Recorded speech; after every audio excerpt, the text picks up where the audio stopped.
The distress signal traveled through empty space for 3 days before it reached Earth. It carried the desperate voice of Elder Coordinator Thalin, leader of the Velari people. His words were broken by static, but the fear in his voice needed no translation. Please, anyone who can hear this message. We are the Velari of Velar Prime. We are under attack. We have no weapons. We have no soldiers. Our people are dying. Please, if there is mercy in this galaxy, help us. The message played on repeat in the command center of Earth's defense station. Captain Jake Morrison stood frozen, listening to the alien's plea. Around him, his crew had gone silent. They had never heard anything like this before. How far away are they? Jake asked his navigation officer. 18 days at maximum speed, sir, the officer replied. And the attackers? Unknown species.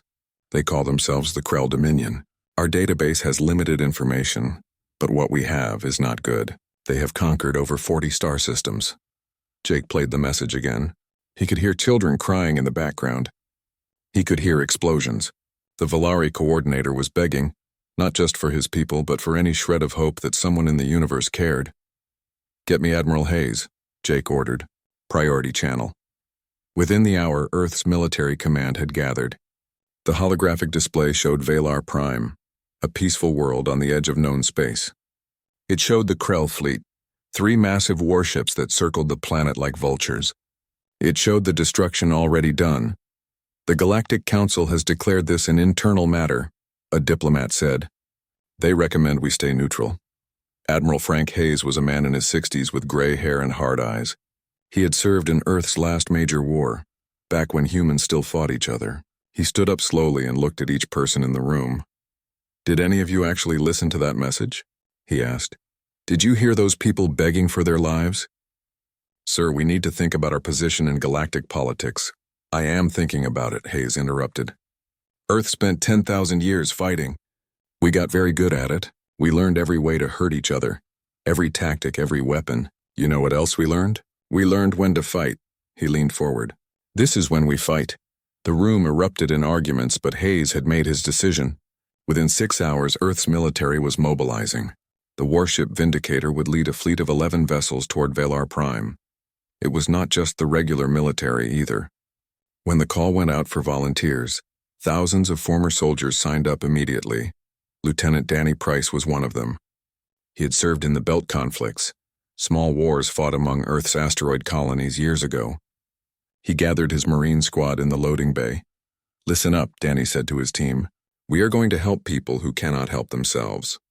The enemy thinks they are strong. They think they can do whatever they want. We are going to teach them different. His squad checked their weapons, rifles that used chemical explosives to fire metal bullets, grenades, combat knives. Most alien species had moved beyond such primitive weapons. Humans had perfected them. Corporal Linda Shaw, a tough woman from Texas, loaded her rifle. How bad is it over there, Lieutenant? Bad. The Velari are peaceful. They do not even have a word for murder in their language. They never learn to fight.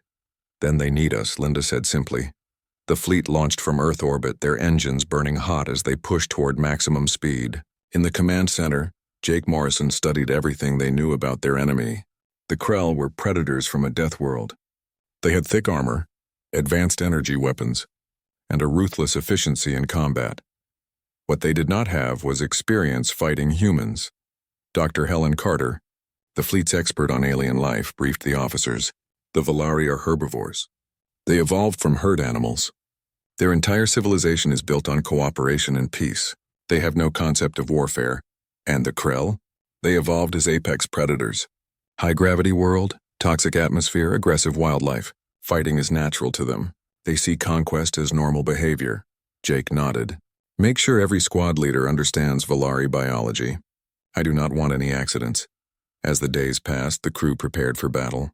Marines practiced combat in the lighter gravity they would face on Velar Prime. Engineers designed special explosive charges. Intelligence officers studied every detail of Krell tactics they could find, and every day they listened to the distress signal. Thalen's voice grew weaker with each broadcast, but he never stopped calling for help. On day 15, Specialist Amy Rodriguez approached Lieutenant Price. Sir, can I ask you something? Go ahead. Why are we doing this? These aliens are not our people. This is not our war. Danny looked at her for a long moment. You ever see someone big picking on someone small? Someone who could not fight back? Yeah, when I was a kid. What did you do? Amy smiled. I jumped in and made it my problem. That is your answer, Danny said. On day 18, the fleet arrived at the edge of the Valar system. What they saw made even experienced soldiers pause. Valar Prime was burning. Orbital stations were falling from the sky. The planet's surface showed massive craters from bombardment. 3 Krell cruisers hung in orbit, systematically destroying cities. Life signs? Jake asked quietly. Valari population was estimated at 4 billion, Dr. Carter said, her voice shaking. Current readings show less than 2 billion. Half the planet is gone. Jake's hands formed fists. Battle stations. All ships combat formation. Move those cruisers away from that planet. Sir, they outgun us significantly, his tactical officer warned. Good. That means they will focus on us instead of the civilians. Jake opened a channel to the entire fleet. All hands, this is the captain. We came here to do the right thing. We came here to stand between innocent people and monsters. Today we show the galaxy what humanity stands for. He switched to a wide broadcast aimed at the Krell ships. Krell vessels, this is Captain Jake Morrison of the Earth ship Vindicator. Stop your attack immediately and leave this system. This is your only warning. The response came in harsh, angry sounds. The computer translated unknown vessel. This territory belongs to the Krell Dominion. Leave or be destroyed. You cannot. Jake cut the transmission. Fire everything. The human fleet opened fire with weapons the galaxy had never seen used in modern warfare. Railguns that accelerated metal slugs to incredible speeds. Nuclear missiles. Laser arrays designed for maximum damage. The Krell shields, built to stop energy weapons, struggled against solid metal moving at near light speed. Explosions rippled across the Krell ships. Alarms sounded on their bridges. The Krell commander could not believe what he was seeing. These were primitives, barely space-capable. How were they doing this? His question was answered when the ESS Hammer, a human assault ship, punched through his weakened shields. Dozens of boarding pods launched from it, each carrying Marines in powered armor. The pods hit the Krell cruiser's hull and cut through with shaped explosives. Lieutenant Danny Price was first through the breach, his squad right behind him. They found themselves in an alien corridor facing Krell soldiers who were 7 feet tall and heavily armored. The Krell opened fire with energy weapons, confident in their superiority. They expected the humans to take cover and engage in a standoff firefight. Instead, the Marines charged forward. The Krell did not understand. No species charged into direct fire, but humans in powered armor could take multiple hits and keep moving. By the time the Krell realized their mistake, the humans were in close combat range and energy rifles were useless at arm's length. What happened next was brutal. Humans had spent thousands of years learning hand-to-hand combat. Every martial art, every dirty trick, every killing technique. The Marines used all of it. Krell soldiers, who had never lost a close fight, found themselves overwhelmed by opponents who fought with pure aggression. Engineering section secured, Danny reported, planting explosives on their power systems. Good work. You have 3 minutes to evacuate, Jake responded. The Marine squads moved through the Krell ship like a plague. They sabotaged life support, destroyed weapons control, and left explosive charges in critical systems. The Krell had never faced borders before. Most civilized species considered it too dangerous, too primitive. Humans considered it standard procedure. When the Marines evacuated, the Krell cruiser was dying. Internal explosions tore through its systems. The Krell captain ordered his crew to abandon ship, fleeing in escape pods while his vessel broke apart. From the Vindicator's bridge, Jake watched the Krell formation breaking. One cruiser destroyed, another heavily damaged. The third was trying to retreat. All ships press the attack. Do not let them regroup, he ordered. Down on Valar Prime's surface, transport ships carrying human soldiers punched through the atmosphere. Colonel Greg Foster commanded the ground forces. His mission was simple: find Valari survivors and eliminate any Krell ground troops. The dropships landed in what had been a farming community. Now it was a burned wasteland. In the distance, they could see Krell soldiers herding Valari civilians toward transport ships. Weapons free, Greg ordered. Save every single one of them. The human soldiers moved fast, using terrain and tactics the Krell had never encountered. Earth's warriors had learned to fight in jungles, deserts, mountains, and cities. The battle for Valar Prime lasted 5 days. For the Krell Dominion, it was 5 days of confusion and growing fear. They had conquered 40 star systems using the same tactics, the same overwhelming force. Against the humans, nothing worked. On the second day, Krell Commander Vex reviewed the combat reports from his flagship. They made no sense. His forces had superior numbers, better technology, and more experience. Yet they were losing ground everywhere. The humans do not follow standard combat doctrine, his tactical officer reported. They attack from unexpected positions. They use psychological warfare. When we adapt to one tactic, they change to something else. They are primitives, Vex growled. Single planet species. How are they defeating us? The officer had no answer. Neither did Vex. What they did not understand was that humanity's greatest weapon was not technology. It was 10,000 years of constant warfare. Every battle, every conflict, every war had taught humans something new. They carried all those lessons with them. On Valar Prime's surface, the human ground forces were systematically clearing the Krell occupation troops. Colonel Greg Foster watched the tactical map as his units reported success after success. Zone 7 cleared. 32 Valari civilians recovered. Zone 12 secured. Found a shelter with over 200 survivors. Zone 20 under our control. Krell forces retreating. Greg allowed himself a small smile. His soldiers were doing what humans did best, adapting, improvising, and winning. The Krell tried to fortify positions and humans found ways around them. The Krell tried mobile warfare and humans ambushed them. Every Krell strategy met a human counter-strategy. Specialist Maria Lopez carried a wounded Valari child to the medical transport. The small alien clutched her armor with weak fingers. Maria spoke softly, even though she knew the child probably could not understand her words. You are safe now. I promise. No one will hurt you again. The field hospital was chaos. Dr. Helen Carter worked frantically, adapting human medical techniques to alien biology. Their blood chemistry is completely different, she called to her team. But the basics are the same. Stop the bleeding, stabilize the patient, prevent shock. We can do this. Human medics who had trained for battlefield trauma found themselves treating beings who had never experienced violence before. It was heartbreaking work, but they did it with the same determination that drove them to cross the stars. The Valari survivors kept asking the same question in different ways. Why would you come? Why would you risk everything for strangers? Corporal Pete Johnson answered a Valari elder while helping clear rubble from a collapsed shelter. Because you asked for help. Because it was the right thing to do. But you do not know us. We are not your people. Pete stopped working and looked at the elder. Does not matter. You needed help. We could give it. That is enough. By the third day, the Krell forces were in full retreat. Their ground troops were abandoning their positions and fleeing to evacuation sites. Their ships in orbit were pulling back, trying to regroup at a safe distance. Captain Jake Morrison watched from the Vindicator's bridge as the last intact Krell cruiser tried to escape. His tactical officer highlighted it on the display. Sir, we can pursue. Destroy them before they reach the jump point. Jake considered it. Then he opened a channel to the ESS Hammer. Captain Ross, you are clear to pursue that cruiser. Negative, sir, Ross replied. Recommend we let them go. Jake raised an eyebrow. Explain. Sir, we want survivors. We want them to go home and tell everyone what happened here. We want the entire galaxy to know that humanity answered the call. Jake understood immediately. Approved. Let them run.